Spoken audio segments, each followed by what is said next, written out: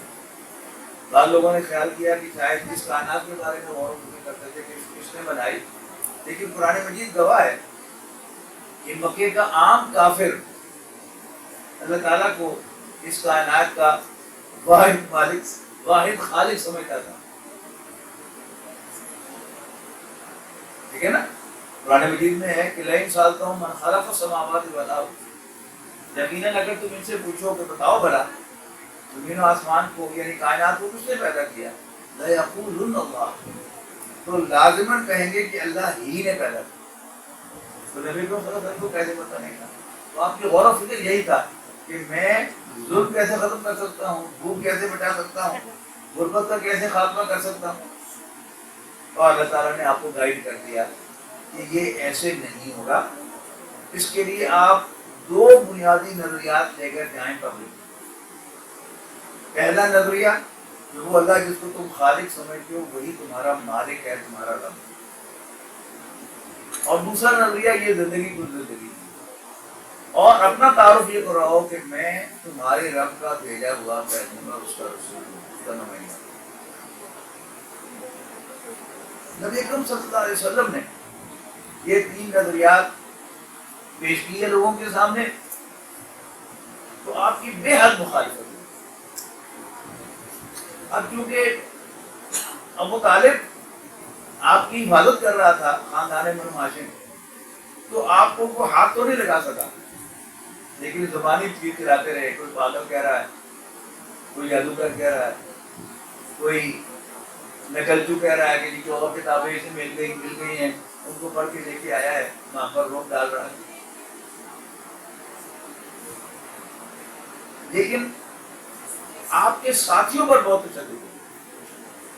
حضرت بلال کو رسی سے باندھ کر ان کے آقا نے، ان کے رب نے، عمریہ بن خلف نے مکے کی پتھری زمین پر اونچے منہ گھسیٹا، الٹے یعنی منہ نیچے کر کے رسی سے باندھ کے گھسیٹا۔ ابد خباب کو دیکھتے ہوئے انگاروں پر لٹایا گیا، کوئلے ہوتے ہیں یہ آپ آدمی کے جاتے ہیں تو وہاں کوئلے دیکھتے ہیں آپ، تو وہ کوئلے جو ہیں وہ بالکل سرخ ہو، جل رہے ہوں اور ان پر لٹایا جائے تو کتنی تکلیف ہوگی۔ حضرت ابوبکر کو اتنا مارا گیا کہ ان کا ناک اور چہرہ برابر ہو گئے، اتنے سوج ہو گئے۔ حضرت مصعب بن عمیر رضی اللہ تعالیٰ عنہ گھر سے نکال دیا۔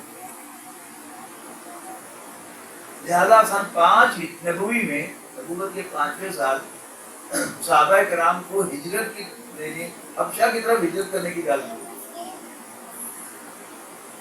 ادھر قریش کوشش کرتے رہے کہ ابو طالب محمد بن عبداللہ سے اپنا ہاتھ اٹھا لے اور اس کو ہمارے حوالے کرتے، لیکن اس نے کہا نو بھائی، ہو ہی نہیں سکتا، ساڈا منڈا ہے، ساڈا خبردار آتا ہے، یہ ہمارا بچہ ہے، اس کو ہاتھ نہیں لگا دیا۔ تو انہوں نے کہا کہ پھر اگر تم اس سے پیچھے نہیں ہٹو گے تو ہم تمہارے پورے خاندان بنو ہاشم کا بائیکاٹ کر دیں گے۔ ابو طالب نے کہا کرو، اور 3 سال کا بائیکاٹ ہوا۔ کہنا آسان ہے، محرم سن 7 نبوی سے لے کر نبوت کے 7ویں سال کا محرم پہلا مہینہ سے لے کر محرم سن 10 نبوی تک ان کو قید کیا گیا، اور پھر نبوت کے 10ویں سال آپ باہر آئے تو اللہ تعالیٰ کے حساب میں ابو طالب کا کام ختم ہو گیا تھا، لہذا اللہ نے ابو طالب کو بلایا، اور حضرت خدیجہ بھی 65 سال کی ہو گئی تھی، ان کا بھی انتقال ہو گیا، اللہ تعالیٰ نے بلا لیا۔ ابو طالب کے بعد جو اگلا بھائی تھا وہ ابو لہب تھا، جو خاندان کا سربراہ بنا، وہ پہلے دن سے دشمن تھا، لہذا اس نے آ کر نبی صلی اللہ علیہ وسلم کو خاندان بنو ہاشم سے نکالا۔ اب بنو ہاشم سے نکالے گئے تو اس کا مطلب ہے قریش سے نکال دیے گئے، قریش سے باہر ہو گئے، اور مکہ صرف قریش کا شہر تھا، یہاں یا کرتی رہتا تھا یا اس کا غلام جاری۔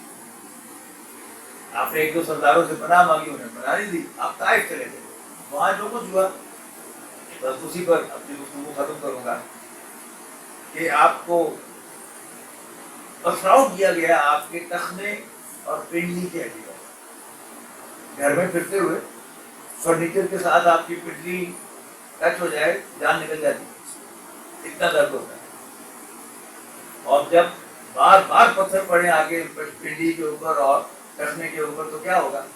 آپ تکلیف کی وجہ سے بیٹھے، 2 لڑکے آئے، انہیں آپ کے بغلوں میں ہاتھ دے کر کھڑا کیا، چلو رانی بیٹھو، تو آپ کی جو آزاد کردہ غلام زید ابن حارثہ تھے رضی اللہ تعالیٰ عنہ، وہ آپ کے ساتھ تھے سفر میں، وہ آپ کو اٹھا کر ایک باغ میں لے کے آئے، وہاں آپ کو ذرا ہوش آیا، وہاں آپ نے اللہ تعالیٰ سے مناجات کی ہے، اللہم الیک اشکو ضعف قوتی وقلۃ حیلتی واعوانی علی الناس، اے اللہ میں تجھ سے شکوہ کرتا ہوں، شکایت کرتا ہوں اپنی قوت کی کمزوری اور اپنے وسائل کی کمی اور لوگوں کے حوالے کیے جانے کا۔ یہ مطلب کیا ہے کہ اللہ تو نے مجھے کام بہت بڑا دے دیا ہے کہ یہاں سے غربت بھی ختم کرنی ہے اور ظلم بھی ختم کرنا ہے اور بھوک بھی ختم کرنی ہے، لیکن مجھے اکارڈنگلی وسائل نہیں دی، جتنا بڑا کام ہے اتنی طاقت مجھے نہیں دی، اور اوپر سے مجھے لوگوں کے حوالے کر دیا جو میرے ساتھ کر گزرے کر جائیں۔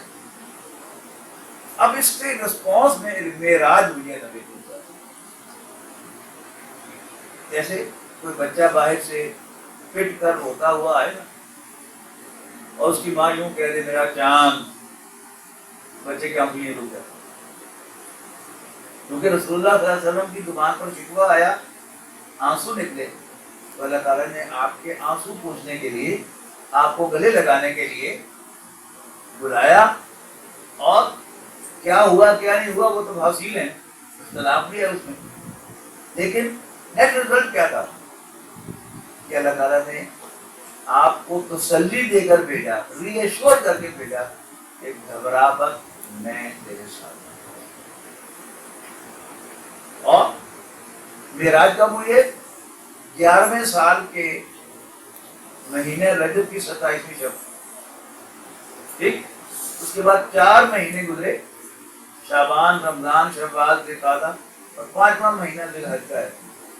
اس میں اللہ تعالیٰ نے کھڑکی کھول دی مدینے کی، مدینے سے آئے ہوئے 5 افراد، 6 افراد ایمان لائے، آئے اور نبی صلی اللہ علیہ وسلم نے تعارف کروایا اپنا، انہوں نے کہا یہ تو وہی معلوم ہوتے ہیں جن کا یہودی ذکر کیا کرتے تھے، آؤ ہم ان سے پہلے اس پر ایمان لے آئے۔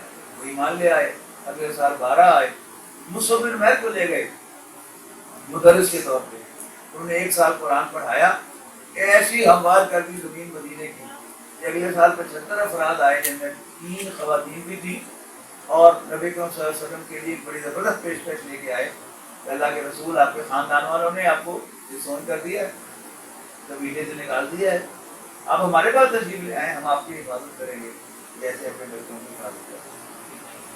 اور ربیع الاول نبوت کے 14ویں سال آپ نے ہجرت فرمائی، اور اس کے ٹھیک 7.5 سال کے بعد مکہ فتح ہوا۔ مکہ فتح ہوا تو کیا ہوا؟ آپ نے نہ کوئی محل بنوایا اپنے لیے، نہ پوشاک بنوائی اپنے لیے، نہ کوئی تاج بنوایا اپنے لیے، ٹھیک، نہ تخت بنوایا اپنے لیے۔ کیا کیا؟ آپ نے عدل قائم کر دیا، انصاف قائم کر دیا، اور خواہ کوئی مانے آپ کو رسول یا نہ مانے، اس کی دہلیز پر، اس کے ڈور سٹیپ پر آپ نے انصاف اس کو فراہم کر دیا۔ تو یہ تھا نبی صلی اللہ علیہ وسلم کی سیرت کا خلاصہ۔ میرا تجربہ نہیں ہے بچوں کے ساتھ کوئی انٹریکٹ کرنے کا، ہمارا میں نے کوشش کی ہے کہ بچوں کی سطح پر آ کر میں گفتگو کروں، اللہ کرے کہ بات بچوں کی سمجھ میں آ جائے۔ آخر دعوانا الحمدللہ رب العالمین۔ کچھ پہلے پڑھ گیا آپ کو؟ سمجھ آ گئی؟